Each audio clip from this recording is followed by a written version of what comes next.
Oi, pessoal! Bom, a gente vai dar início a essa unidade. A semana passada inteira nós corrigimos a atividade, nós revisamos um pouco do capítulo anterior. Agora a gente vai dar prosseguimento ao nosso assunto. Estamos no capítulo 8 e vamos falar sobre o mundo árabe e muçulmano e os reinos africanos.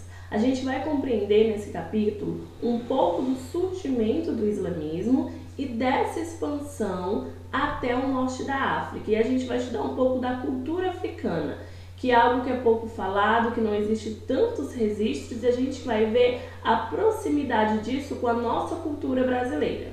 Bora lá? Bom, a gente fala a questão da civilização árabe. É impossível nós não falarmos a respeito do Corão, ou Alcorão, como é chamado, da cidade de Meca, dessa cultura e dessa religião, que é uma religião monoteísta, que é a segunda maior do mundo em número de seguidores. Bom, sobre essa Arábia pré-islâmica, o que acontece? Antes da criação do islamismo por Maomé, os árabes eles eram politeístas, ou seja, eles cultuavam vários deuses. Assim sendo, esses povos eles têm a sua origem na Península Arábica, que é a atual Arábia Saudita. Antes da fixação desse povo, eles eram meio que nômades. Essa região ela era nômade, não havia uma fixação de fato. Quando isso ocorreu, houve um crescimento muito grande do comércio. Essa região, por que não havia fixação de habitantes? Primeiro, porque é uma região de clima bastante seco e quente. E os árabes dos desertos eles eram chamados de beduínos. Eles criavam animais, camelos, principalmente porque eles eram resistentes a essa região. Como eu falei anteriormente, eles não se fixavam, eles eram nômades. Assim sendo, a região litorânea era conhecida como a Arábia Feliz, pelo desenvolvimento de um intenso comércio. Esse comércio era muito forte, principalmente o comércio das imagens dos santos, porque era uma cultura politeísta de vários deuses. Então era muito fixado nessa região, também de outros produtos. Assim sendo, Maomé nasce em 579 d.C. na cidade de Meca. Trabalhando como marinheiro no Mediterrâneo, ele conheceu e estudou tanto o cristianismo como o judaísmo. E ele fundiu elementos dessas duas culturas, judaico-cristãos e tradições árabes. Assim sendo, baseado nessas duas religiões monoteístas, daí ele acredita, segundo a tradição islâmica, ele recebeu uma revelação do anjo Gabriel, que só existia um Deus e o seu nome era o Deus Alá. As revelações e profecias feitas a Maomé pelo anjo Gabriel são a base do Alcorão. Lembrando que esse Alcorão, ou Corão como é chamado, ele foi escrito por seguidores de Maomé que começaram a anotar muito do que ele dizia, das suas pregações, do que de fato ocorreu. Assim sendo, ele acredita ter sido chamado por Deus, esse Deus Alá, que é um Deus diferente do cristianismo e é um Deus diferente do judaísmo, para poder salvar esse povo, para difundir essa nova religião e tirar o povo do politeísmo. Bom, Maomé, em 1622, ele foi expulso da cidade de Meca, pois as suas pregações incomodavam os antigos sacerdotes e também, principalmente, atingiam diretamente esse comércio principalmente voltado para a imagem. A partir dessa fuga, é chamado de Hégira, que dá início ao ano 1, primeiro ano, desse calendário muçulmano, ou seja, a fuga dele dessa cidade de Meca para outra cidade vai marcar a Hégira, ou seja, que é o início do calendário muçulmano. E aí a gente vai ver que essa região ela tomou uma grande proporção no Oriente Médio, porque devido à questão da evangelização, eles conseguiram muitos fiéis, assim sendo de fato houve essa expansão. Em Itrib, que é a futura Medina, a cidade do profeta, Maomé consegue apoio dos comerciantes locais e dos beduínos para conquistar Meca. Com o tempo, converteu o povo da Península Arábica, ou seja, com o tempo essa religião foi ganhando tantos adeptos que agora eles já tinham um local para poder cultuar, já tinham o livro das leis e seguiam fielmente o que Maomé falava. Assim sendo, essa expansão ocorreu em 1632 d.C. Maomé ele morreu e deixou o mundo árabe unificado politicamente e agrupado em torno de uma religião islâmica. Detalhe, A gente vai ver que essa religião, ela vai dividir, isso eu vou até falar posteriormente, porque ele não deixou sucessores, então ela de fato fragmentou-se em dois segmentos. Na ausência de Maomé surgiram os califas, que eram chefes políticos, religiosos e militares, e que governavam o império, e a religião do Estado era o Estado teocrático.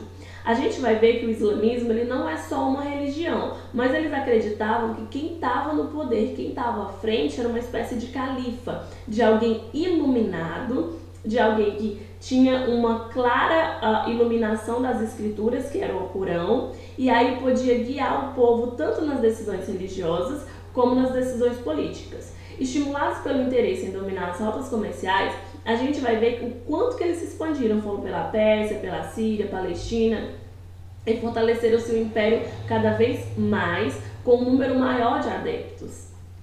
Bom, a Hijad vai ser uma espécie de guerra, como se fosse guerras santas, podemos assim dizer. De acordo com o historiador Peter, Hijad é o esforço em favor de Deus. É o compromisso pessoal que orienta a vida do fiel muçulmano de acordo com as leis prescritas por Deus. Ou seja, eles acreditavam que para eles servir ao Deus Alá, eles tinham que conquistar. E se fosse necessário fazer guerra por isso, fosse necessário utilizar força física ou também intelectual para convencer as pessoas a respeito do Deus Alá. Apesar de desenvolver a noção de uma guerra e autodefesa para proteger os valores que consideram nobres, não santifica a guerra, já que condena a agressão e o assassinato. O que acontece? O islamismo, diferentemente do que as pessoas pensam, não é uma religião que pensa em guerra, em agressão. Eles pensam em falar dos seus valores, impor os seus valores, guerrear no sentido de ideologia e utilizando a força, mas não agressão e nem assassinato. Então é uma religião que fala muito a respeito do cuidado com o próximo, do amor com o próximo, a questão da prática da caridade, enfim. Entretanto, esse termo árabe foi inúmeras vezes apropriado no sentido de guerra santa, para justificar as batalhas travadas pelos muçulmanos e para legitimar o uso da violência como em outras religiões. Como eu falei para vocês, como Maomé não deixou sucessores, essa religião ela se ramificou e aí algumas vertentes acreditam sim nesse conceito de guerra santa, de que desses homens bombas baseado num segmento, em uma interpretação do Alcorão, mas é diferentemente do que o islamismo raiz, de início mesmo, prega, podemos assim falar. Bom,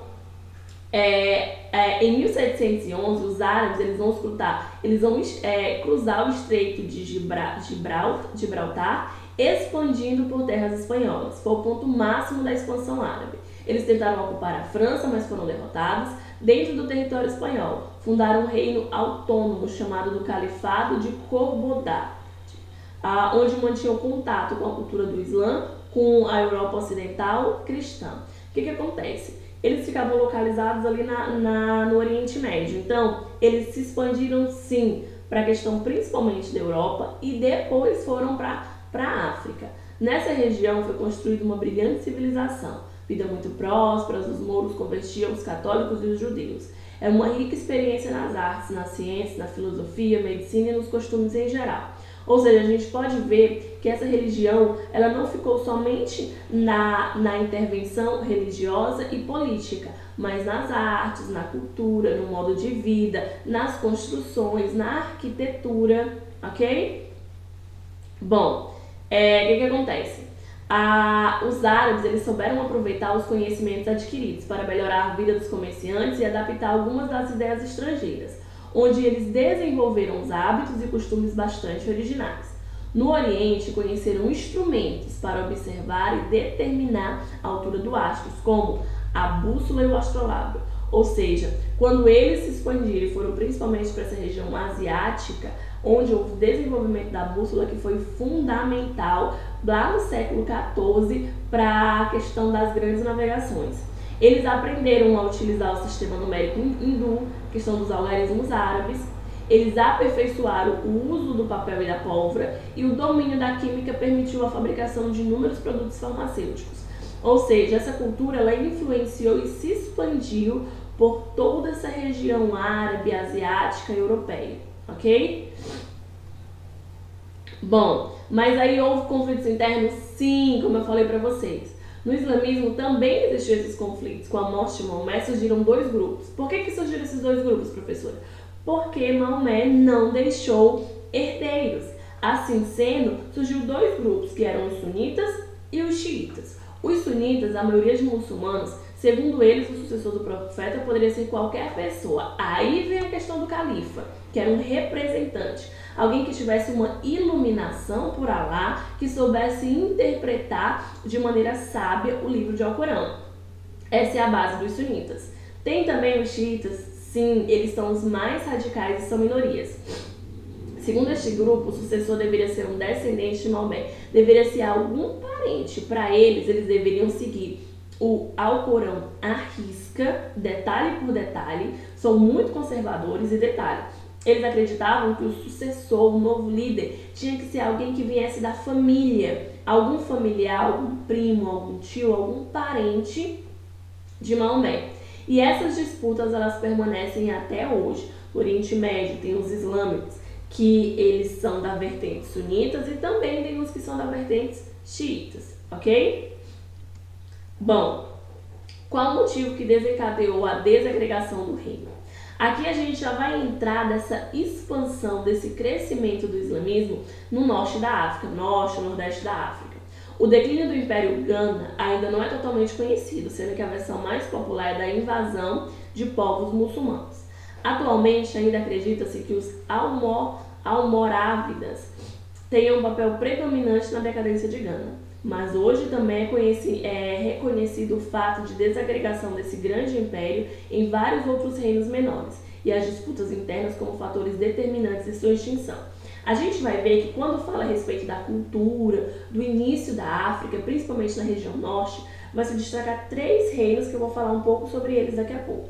Agora a gente vai ver sobre dois reinos que foram essenciais, que influenciaram tanto a religião, a que se difundiu no Brasil, a língua e os costumes. O primeiro deles é o reino de Urubá. Eles eram povos monoteístas que cultuavam a deus tipo de orixás, de origem do Olodum, esse tipo de coisa. Ilé ou Ifé é o berço da religião tradicional de Urubá, um lugar sagrado onde os deuses ali chegaram, criaram e povoaram o mundo e depois ensinaram aos mortais como cultuar nos primórdios da civilização. Eles habitavam nessa atual região da Nigéria. Existia uma forte relação entre o mundo espiritual, o Orum e o material. E a gente vai ver que essa região existia uma monarquia, grande centro religioso e principalmente comercial. E a gente vai ver que as religiões como o candomblé principalmente o candomblé, que aqui no Brasil é forte de certa forma, veio do continente africano, influenciou diretamente, veio através desse reino de Yorubá, ok? Sobre os bantus, eram comunidades culturais com civilização comum e línguas aparentadas. Existia uma tecnologia, de aprimoramento de instrumentos, ferro e objetos de possibilitar uma alimentação mais equilibrada. Existia o deus supremo, que é o Zambi.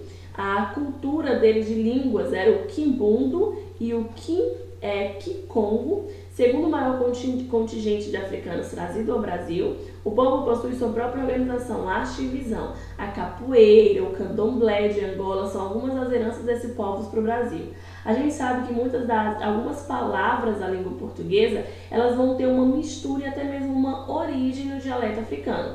Outra coisa é a questão da capoeira, a questão de danças, de arte, de alimentação, ou seja, esses dois reinos, tanto de bandos como Yorubá, foram os africanos mais trazidos, vindo desses reinos que influenciaram e, de certa forma, houve esse sincremento com o povo brasileiro, ok? Bom, sobre esses reinos sudaneses, o norte da África desenvolveram-se importantes reinos, graças ao rico comércio. E aí que são os reinos principais do norte da África que se desenvolveram devido à expansão do islamismo. A gente tem o reino de Gana, que se formou no século III graças ao comércio que se estabeleceu entre esses ganenses e esses árabes. Havia a questão da troca de ouro, de nós, de cobre, joias, esse tipo de coisa, atingiu o apogeu no século VII e houve a expansão islâmica e revoltas dos povos dominando o reino e acabou sendo incorporado ao reino de Mali.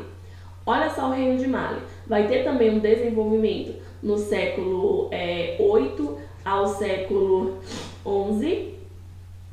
Produtos como ouro, noz de cola são um dos principais produtos que permaneceram. Houve a conversão ao islamismo desses povos e também a questão do comércio muito forte. E o outro reino foi o de Sogai, que desenvolveu-se na cidade de Gal, já no século XV. O poder era centralizado em um imperador e vai ver principalmente a questão da ciência islâmica avançou e se desenvolveu. Se a gente for ver hoje em dia, a gente sabe que o continente africano existe a questão da África setentrional e a África subsaariana. E onde a religião islâmica é mais forte é justamente na África, na região norte, África setentrional, justamente devido à sua influência nesses três principais reinos, ok? E de fato a gente pode falar o quanto que o Brasil foi influenciado desde as chegadas dos primeiros escravos até os dias atuais. Então nós ficamos por aqui. Qualquer dúvida eu me coloco à disposição de vocês e até a próxima aula.